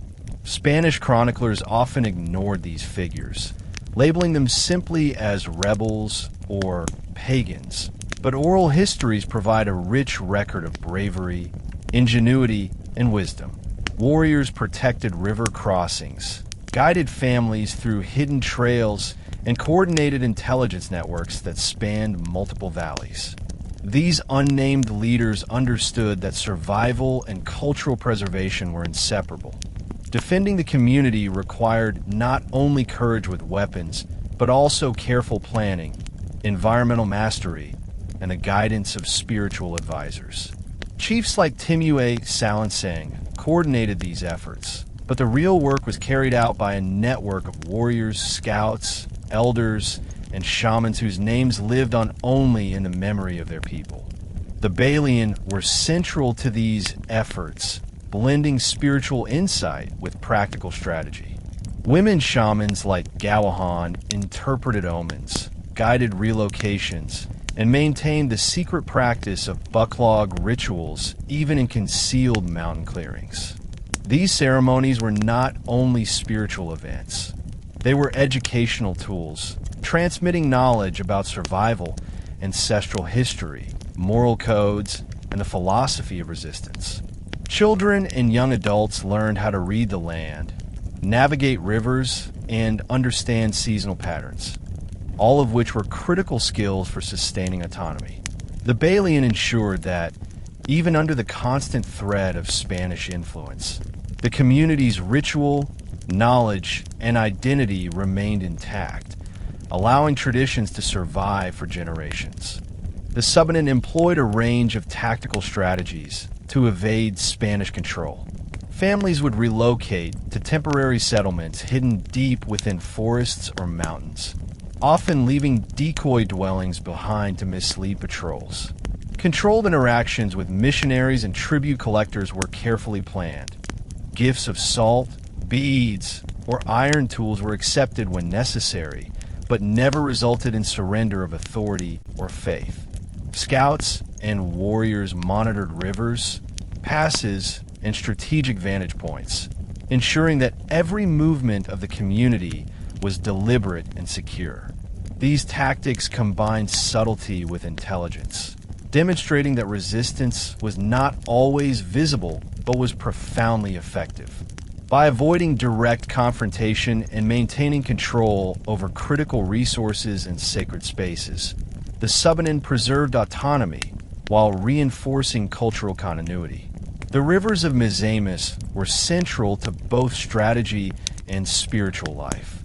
They provided routes for relocation, communication corridors for messages and scouts, and sources of sustenance and materials. Oral histories describe how rivers were considered sacred, seen as the veins of the Subanen people that carried both life and ancestral memory. Leaders and Balian reinforced this connection, teaching younger generations that adherence to rivers was essential for survival and cultural preservation.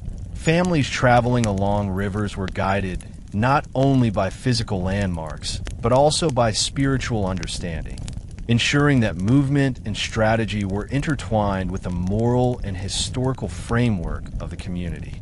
Thank you for joining us today on History Teller YT. We have explored the untold stories of the Subanen people, from the unnamed chief of Siocon, to the strategic retreats of Dapitan and Dipolog, to the visionary leadership of Timuay Salangsang and Lumayog, and the spiritual guidance of the Balian. We've seen how resistance is not always measured by battle alone, but by the courage to preserve culture, safeguard families, maintain rituals, and uphold moral and spiritual integrity. Today, you have learned how the Subanen navigated rivers and forests to protect their autonomy, how they carried traditions and sacred knowledge across generations, and how unnamed heroes ensured that cultural memory endured despite centuries of Spanish colonization. We've discovered that the true power of resistance lies in wisdom, community cohesion, and spiritual resilience. Lessons that continue to inspire and resonate even today.